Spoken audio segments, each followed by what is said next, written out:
Well, I'd like to thank our fans again, our parents, students, recruits that came to the game. It was an awesome environment. I think the new lights, what the game ops staff did, elevating the environment even further with the light show. I thought it was great for the fans. It obviously adds entertainment. And it was fun for our players. The guys raved about it after the game.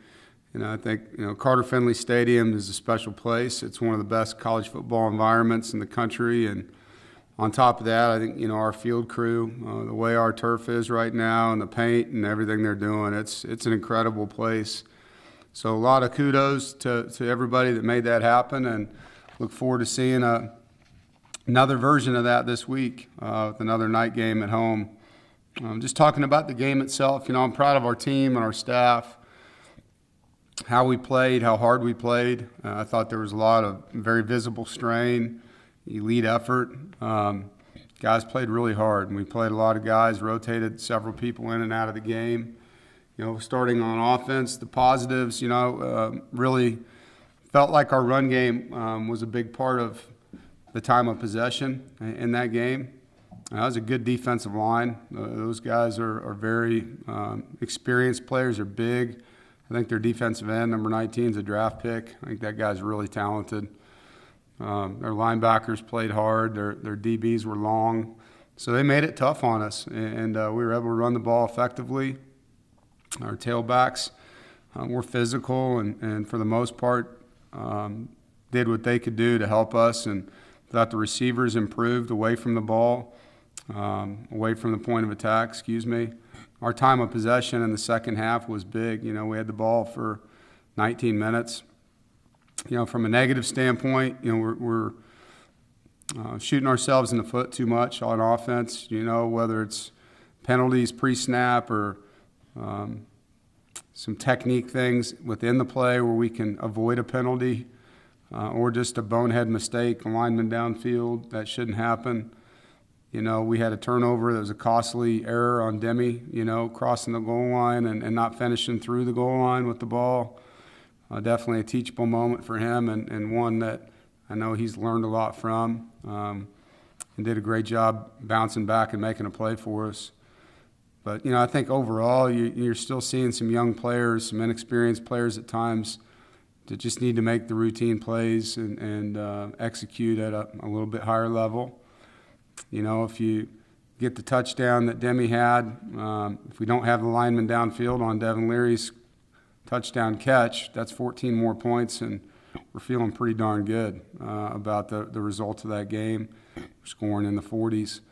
So, it's just little things like that in this game that can really taint how you feel. But similar to our first game, I think we leave that one, offensively speaking, with a lot to improve, left a lot of plays on the field, and get to do it with a win. On defense, I thought that was our best performance this year. The 3 takeaways, Aiden White's touchdown, 2 interceptions, a sack. He had an outstanding game. Jakeem Harris had a nice interception. I thought in the box we performed well. We were disruptive. D-line strained. I thought Savion had a really good game up front. And guys ran to the football. Josh and Corey were more disruptive at the nose. C.J. Clark had 2 sacks and got involved in the pass rush areas. I thought the linebackers played downhill and fit the run well. Tanner probably had his best game since last season, really tackled well. And so he's improved a lot as the season's gone on. We had the disruption up front that you would hope to have when we're plus 10. We call them bombs, but plays in their backfield, tackles for loss and sacks. And we got pressure on the quarterback, sacked him 4 times, and forced him to throw some poor balls. Again, we were able to sustain or stay on our line of scrimmage and not, get into the hard count part of football. I think we've played 3 games now where the offense has attempted to get our D-line and our linebackers offsides, and the guys did a good job being disciplined. I thought we limited explosive plays against an offense that's known for creating them until the last drive where we really played a prevent defense. We kept the ball in front of us and didn't allow them to get behind us most of the night. On the negative side defensively, Travale lost contain on a pressure that would have been a sack for Tanner, and just young player, similar to what you see on offense sometimes. Those guys have to make mistakes to get better, unfortunately. One I hope he learns from. I do feel like we got tired in the one drive. There was this area of the game there in the second quarter where we were out there for a long number of plays, and then we scored a touchdown at the end of that drive with Aiden, and so we had to go right back out there again. And then after that drive, we went 3 and out on offense, and then went right back out there again, and we got tired playing a lot of snaps there in one quarter. So that's something we've got to rotate more, which is difficult at times against a no-huddle team that isn't subbing all the time. But that's an area that we can help ourselves. Special teams, I thought Chris Dunn continues to be elite in what he's doing. He's hitting the ball well. His op time's great. He's very confident right now. The muff punt fumble recovery by Joe Shimko. I was happy for him to see him battle and fight under that pile and come up with the ball. Shane improved his hang time, averaged over 4 seconds, 4.16, which was a goal of his this week. And I thought the special teams created some very advantageous field position for us in this football game. And so kudos to those guys. Excited to play another home game. Expect a raucous crowd, and that's the standard. It's about celebrating Wolfpack football. It's about cheering on our players and cheering on our staff, and celebrating that you're a part of such a great university.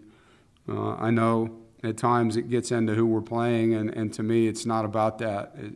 It should be about the young men that play for your university and how hard they work and the pride you have for your university. And we have the nation's 5th longest home winning streak, and I'd like to make sure I emphasize the word we. The fans are a huge part of that. You are. I mean, this doesn't happen in places that have 25,000 people show up. It happens in places that sell out, and that get loud as hell. And so you're helping make our program better when you do that. And it helps recruiting. It helps our players. It helps our coaches. So just want to thank you and continue to emphasize the importance of that. We're playing a UConn team that has a veteran defense. They do have a long bunch of D linemen. Their linebackers are experienced guys. They're all 6'2", 220 or more. Coach Mora is a veteran, proven coach at the NFL level and the college level, and he's building a program. And you can see that he's doing it the right way. They've played some really good competition. They're well coached. You see him playing with fundamentals and technique, and you can see their scheme and what he's trying to do. They're young on offense. Their quarterback transfer from Penn State got injured, and they're playing a young guy. But he's from St. Thomas Aquinas in Florida, Devon Betty's high school, and he's a winner. As a 3-time state champion as a quarterback. And I know they'll build a team around him. They have very good skill players. You can see some explosive plays. There's a lot of quick screens and plays on the perimeter to get those guys the ball. For us, I think this is a great opportunity to get better. We've really emphasized weekly improvement with our roster individually and collectively, and identified areas with each player for them to focus on. And we'll continue to do that, and look forward to another opportunity to go compete. So with that, I'll open it up.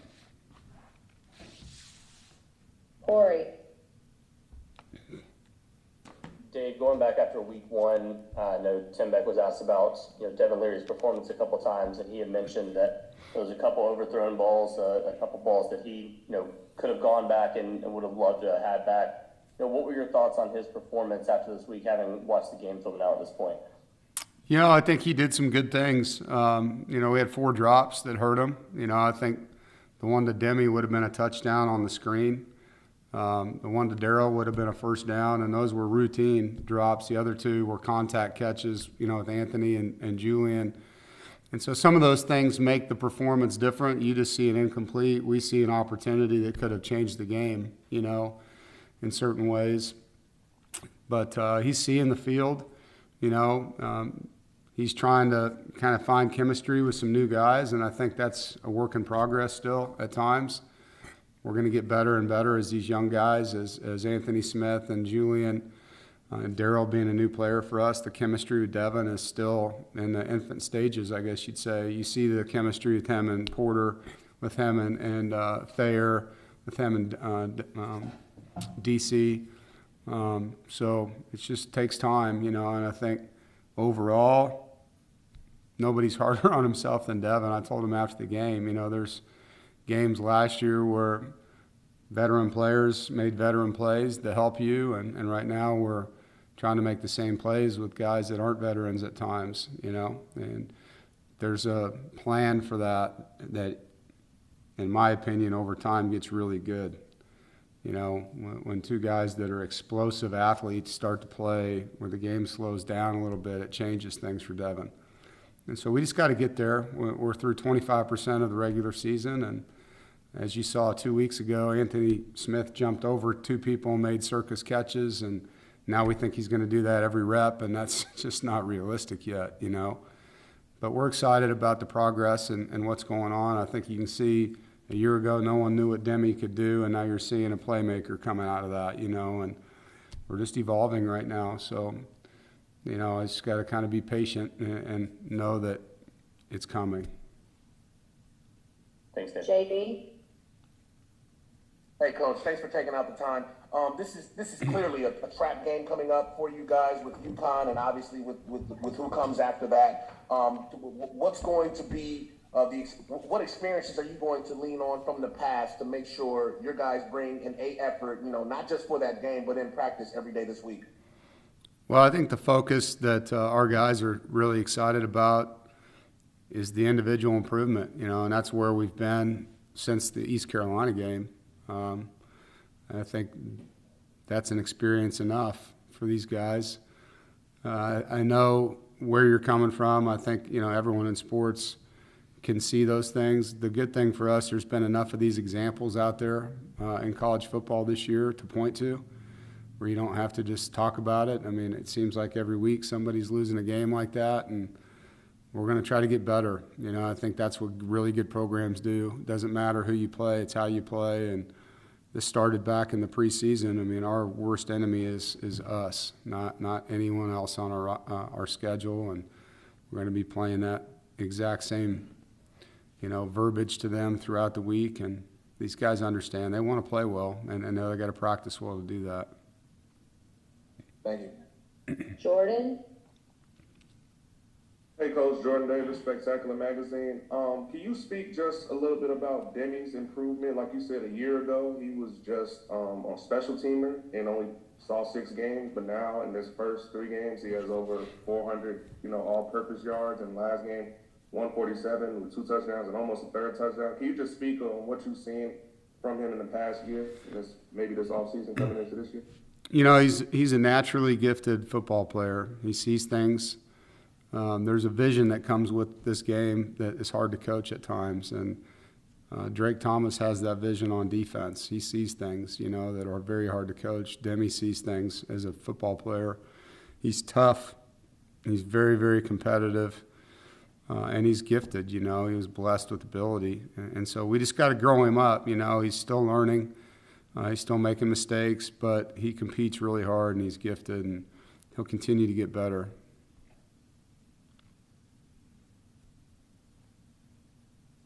David? Hey, Coach. Do you have any updates on the availability of Jordan Houston and Tyler Baker-Williams going into this week? Not yet. No, we'll see Justin, our trainer, here this afternoon. So I don't want to speculate until I have the most up-to-date info, but we'll have it for you on Thursday. James? Yeah, Dave, I know you're getting asked a lot about the offense, but it looked like in this game you guys really schemed up a lot of opportunities, scoring plays. Is that a positive you can lean on, just kind of like we finish those out? Maybe there's a completely different outlook on this unit? Yeah, it's like I said. I mean, we would have had 41 points with 2 plays that did score. They just didn't count, I mean, Demi's play should have been a touchdown if he crosses the goal line like he's supposed to with the ball, and Devin's play did score. Anthony's downfield on a pass play, which doesn't make sense to him or us right now. I mean, if we're 41-17, are you guys asking about the offense? I don't know. So, just those two plays alone changes the outcome of that game from the outside looking in. But, when within the game, there's a lot of plays we left on the field, man. I mean, there's little things that are, hey, we didn't do this. We could show you 8 clips in practice where we did it a certain way, and then on game day it didn't happen that way. And that's youth. The Anthony and Julian are part of some of those plays. Demi, obviously, on some of that. So just there's a bigger outside concern than there is an inside concern, I would say. And I wanted to ask you about C.J. Clark. Obviously 2 sacks in this game. Just him coming back from injury, where you're seeing him at right now? So excited for him. I mean, I think his confidence is growing each week. I said this a couple weeks ago. There's a progression you go through returning from an injury like he had, and can I do this? I think I can, and then you do it, and then you're on to another one, and he's starting to get that. One of his biggest strengths as a D lineman is his explosiveness off the line of scrimmage, that twitch that we call it. And you're starting to see that again. And he's very strong. He's running through contact. His first sack, he split a double team. So I'm happy for him and happy for us because we need that. Like I've said many times, we lost Daniel Joseph and Levi Jones, our best 2 pass rushers. So seeing him and Travali pick up that, helps. We need that pass rush from our front. Thanks, Dave. Yep. Aaron. Hey, Dave. I know you learn about your team every time they take the field, a little bit about how they respond to moments. I'm curious, when you're playing a power conference opponent like Texas Tech, you talked about their defensive line being good and they made it tough on you. How much value there is in that in terms of pushing you guys to play even better, or maybe more you learn about your team playing against power conference opponents? Yeah, I think it does. It enlightens us as coaches, like, hey, this game, we really got to see this guy step up and play well. And as you know, Clemson and Florida State's D-lines are very, very impressive, right? So a game like that was really good from a measuring standpoint of where we need to improve, what we're doing well, what we got to do better. Put our tight ends in some matchups on big guys on the edges too, so we were able to evaluate them and see where they're better and where they need help. I think it's huge. The higher that level of competition is, you also get to see the nerve factor. I think that was the first night game for some of these kids playing for us. It was an electric environment, and I think it's Tanner Engel played the best he's played all year, so that environment made him better. Other guys, you could tell that it was a little bit much for them. Next time they're in it, it'll be better, and so it's great to have that because, as we know, we're going to be playing in that environment as we move forward almost every week. Thanks, Dave. Yeah, you bet. Tim. Hey, Coach, how you doing? Good. A couple of old guys on here remember Freddie Autry-Lindsay as a player Yeah. at NC State. Can you talk a little bit about his contributions and progression as a coach now with your team on your defense and how he's helped some of those guys play as well as they've been playing? Yeah. Freddie's been awesome to have here on the staff. He had 2 interceptions for a touchdown against UConn back as a player. So I know he told that story to the team during training camp when he spoke about one of our core values, which is focus for this week. And I think Freddie, one, is an alum, so he's coaching in a different, heartbeat, I guess you'd say. His blood's in the bricks here, and it's cool to see him, mentor these guys. Him and Coach Ruffin work with my freshmen every week, the developmental guys, we call it, and kind of a skills workshop and helping them through that first semester of college. It's the hardest semester, in my opinion, transitionally. And so Freddie's a really good mentor, to these guys. As far as his position group, I think the performance speaks for itself, the way that Tyler Baker-Williams has been playing.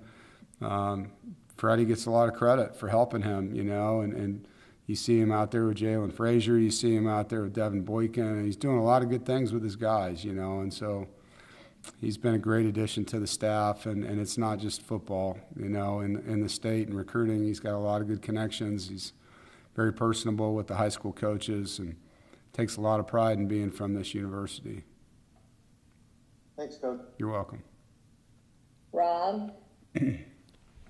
Yeah, I was wondering, could you just speak to Peyton Wilson? Obviously, he's going to give you a lift with his skill, but when he's on the field, just sort of the bounce it gives your team.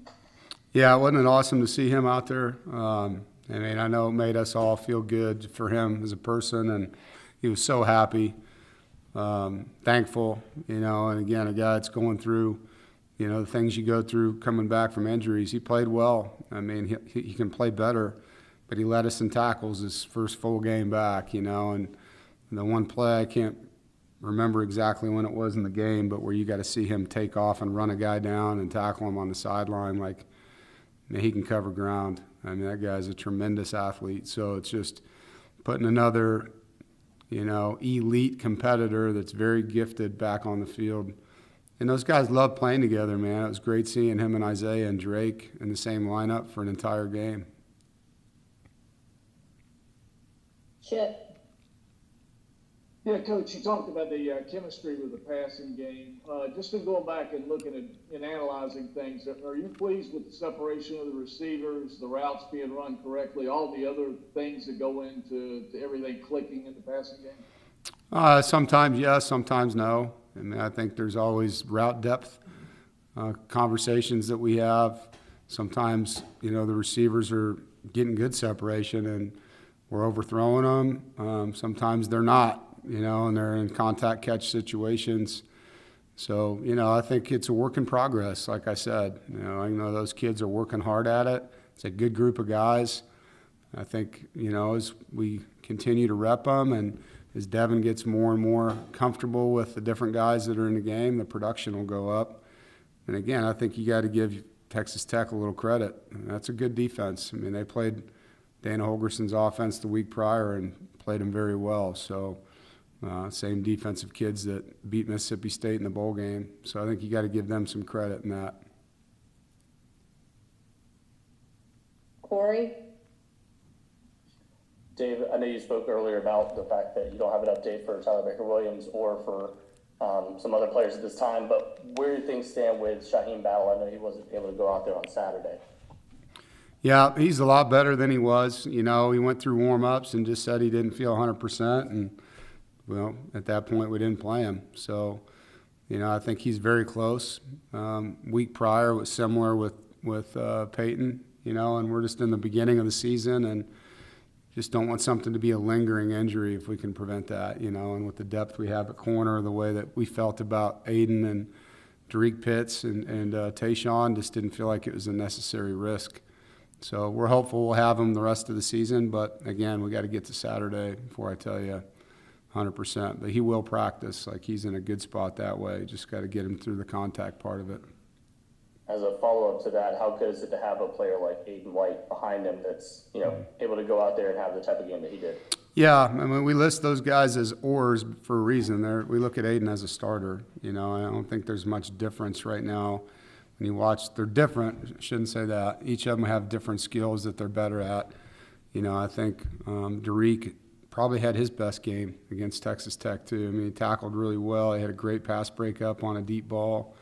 So we look at those guys all as equals when it comes to, you know, the rotation they're going to be in. But to answer your question, yeah, I think we're super excited about Aiden. We were his freshman year. You know, I mean, he went in and had a pick against Liberty as a true freshman, and missed him last year when he was out with that injury. So it's great to have him back and healthy. Thanks so much. You bet. Do we have anything else for Coach? All right, Coach. Thank you y'all. very much.